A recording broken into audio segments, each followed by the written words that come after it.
Hello and welcome everybody. It's Shauna Corden here with another edition of the Playbook for Performance podcast, now available on YouTube on our channel as well. This month we're talking about spring cleaning your work relationships in the context of the new dialogue. A new dialogue is the working title that I am using for my new book that's about the increasing polarization of our society and how people are creating smaller and smaller cliques of certainty and how we need to break out of that so that we can have some variety, some fun, some diversity, some inclusion, and really be tolerant and curious about how people think and broadening our perspectives. So, we really would love to have you contribute to our research, and the link to participate is in the comments and show notes below, depending on how you're consuming this podcast. So this week in particular, I want to talk about making space by clearing out the toxins, particularly in work relationships, but this could be home too. So people right now are spending and playing, not like it's 1999, but 2019. Research shows travel is up, concert tickets are being purchased fast and furiously. Live Nation and other organizations are showing that consumption and purchase of tickets is way, way up. We are ready to resume life at a pace that's going to make up for the 2 years we didn't get to do anything very quickly and everything that's been missing with that.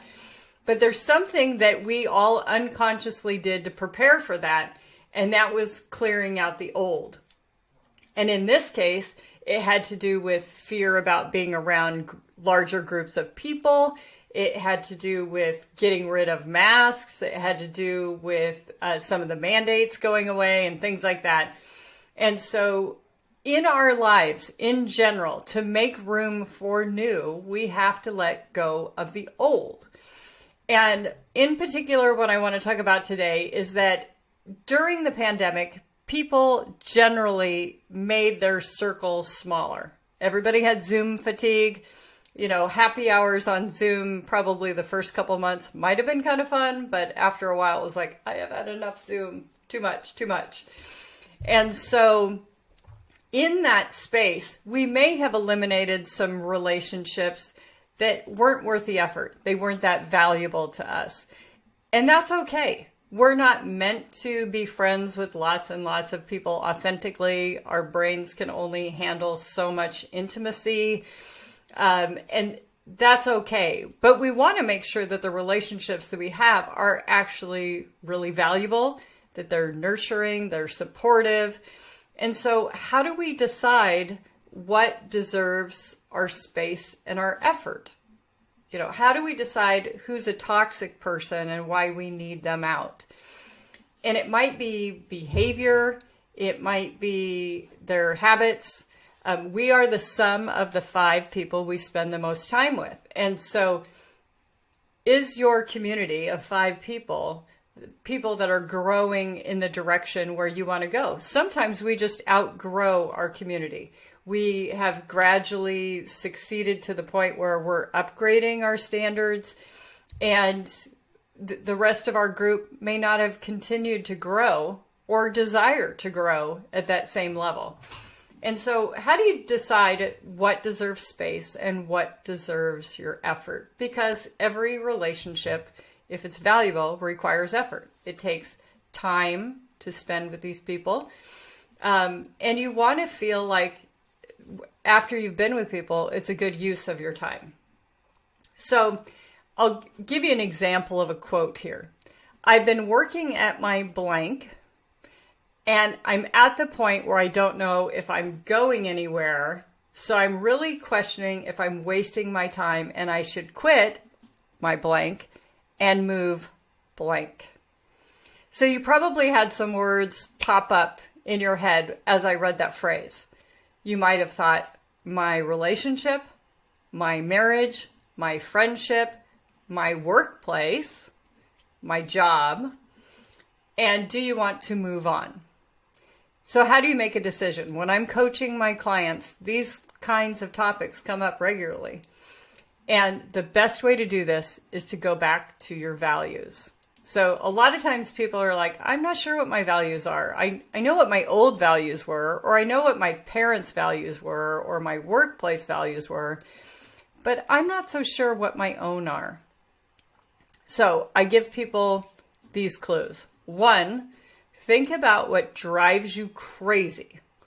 If people are late, if people are rude, if people, you name it. The opposite of that is typically a value. So you value timeliness or manners. That's a good indication of a value. The other thing I ask is, what do you like to spend your time and money on? Is it recreation? Is it investing? Is it exercise? Is it keeping a garden?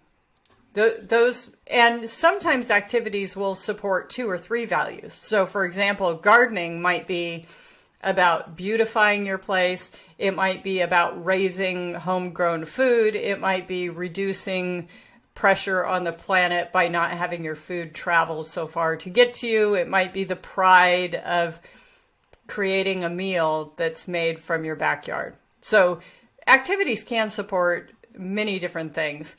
But you want to go back to your values and you want to think about what is it that makes you really feel good versus walking away from something going, well, that was a waste of time, or that was a waste of money. So what is it that makes you feel good? Ideally, in our perfect life, in our perfect work life, we are surrounded with the things that make us feel good. So in a workplace, I often like to help clients think about their activities that they do each and every day as a pie chart. 30% of my time is spent on correspondence, 20% of my time is in meetings, 40% is on, value creation, 10% is dread. And so when it comes to that, and you look at those slices of the pie, what is it that you would really like to have a giant piece of the pie be? Maybe you want 70% of your time to be working with clients and generating value for them. And you'd really like to get rid of the things that maybe you're not very good at, like correspondence, for example. And in that case, you would want to delegate those activities to someone who does love correspondence, etc. My admin, Michelle, is fabulous at lots of things that are detail-oriented that I am not. And so I am so thrilled to have her. And she was very clear with me when I hired her. I really like to do the mundane, she calls them boring things. I don't think they're boring, but she's excellent at it. And I would die without her. She's so wonderful. But it gives me a chance to expand my pie so that I'm creating content, I'm working with my clients, I'm helping them reach their goals instead of the things that I'm not great at. So when it comes to who deserves to be a part of your life or your workspace or your time, what is it that makes you feel good? You feel competent, you have room to grow, you're learning. And again, sometimes it can be helpful to think of this in the context of, what do I get to give? How do I serve others? How can I be a blessing to others in how I deliver what I deliver? It might be, what do you get out of it? It could be super satisfying for you. And do you feel like you belong in this group? Now, one of the people that I love to follow on social media was just talking about imposter syndrome the other day. And she was talking about these infomercial videos that she did. And she's been a pro and a pioneer in this industry forever. And I was really shocked for her to volunteer that, oh yeah, I still felt that, even though I had the most popular video. And I just thought, wow, okay, we really have a tough time getting rid of that. But, is it challenging enough for you, this work that you're doing? Do you feel like there's always more to learn, to grow, to give back, to mentor? Is this a space that feels good? And is that true with your relationships as well? Are the work relationships becoming stagnant? Are you taking people for granted? Are you telling yourself stories about them that perhaps they're not giving as much as you are or making the effort? Do you feel like it's a reciprocal exchange of energy? Those are all great questions to ask in terms of those toxic relationships. And I think there's a great list, but it's going to be different for every person, about what they can tolerate in terms of really healthy relationships and toxic relationships. And I'm just going to name a couple, but I really want you, as part of your homework, to think about what's my list. So I love people that make me laugh, and when I hang up the phone or end the Zoom call or end the meeting, that I continue to think about them for a bit of time afterwards. And as I reflect on it, I have a smile on my face. I think, oh, that was really fun, or gosh, I never thought about that before. That is a super interesting concept. Or they just make me laugh. They have a super funny sense of humor. And even when it's perhaps even a dark topic, that they can be lighthearted about it and recognize that they are not their behavior. So those are values that are important to me. I want people who are going to contribute. I want people who pull their own weight. I want people who give back, people who pay it forward. I want them to be curious. I want them to be playful.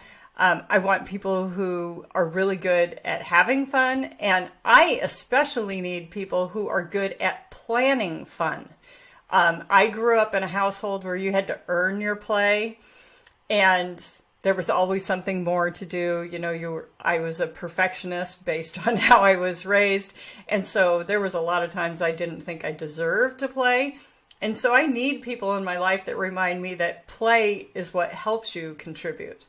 So those are qualities that I look for. Those are values that are really important to me. When it comes to what makes the cut list, the toxic people in my life, I think about people who blame others, who act like victims, that they have no agency, people who love to complain about situations but don't offer any suggestions, people who tend to kind of spiral down the conversation, or be insulting. There's no need for that. So when I am around those people, perhaps I meet them at a conference, or there's someone in my client's workplace, I will question, and I will offer the question to my client: is that person giving or taking from the environment? So how are they rising the tide that lifts all boats? What do they give to the community? Or are they just taking? So I never want that sort of leech mentality of, let me collect all the best practices from you guys and I'm not going to contribute anything. So, and anyone who's just obviously insulting or lazy, those drive me crazy. So those are the criteria for me in terms of exit. Now, of course, if you're an employee in a workspace, you don't always get to choose who your colleagues are. But you can reduce the amount of time that you have to work with them or spend time with them or even work socialize with them. And when it comes to your influence with your leaders, you don't have to necessarily call them out or be a tattletale or anything like that, but you can amplify the qualities of the people around you that are doing good, saying, I think we need more of this. So your homework this week, because coaching without action is just entertainment, your homework this week is to really think about what deserves to stay in my life. What do I want more of? What do I want less of? And what is it that I am going to move out of my brain, my workspace, my you name it, so I can create space for more of the things that I really want. So get clear about what it is you want more of, what you want less of, and actively move out those toxins. This is spring cleaning, and so we're going to create spaces where our environment is something that feeds us each and every day. If you like this podcast, please subscribe, tell your friends, forward it on. We want to hear from you. So you can email us at podcast@shaunacorden.com. And again, please, please, please contribute to our survey. We're really trying to reduce that polarization and toxicity in the environment all around you. So please contribute to our survey. The link is below. Take care.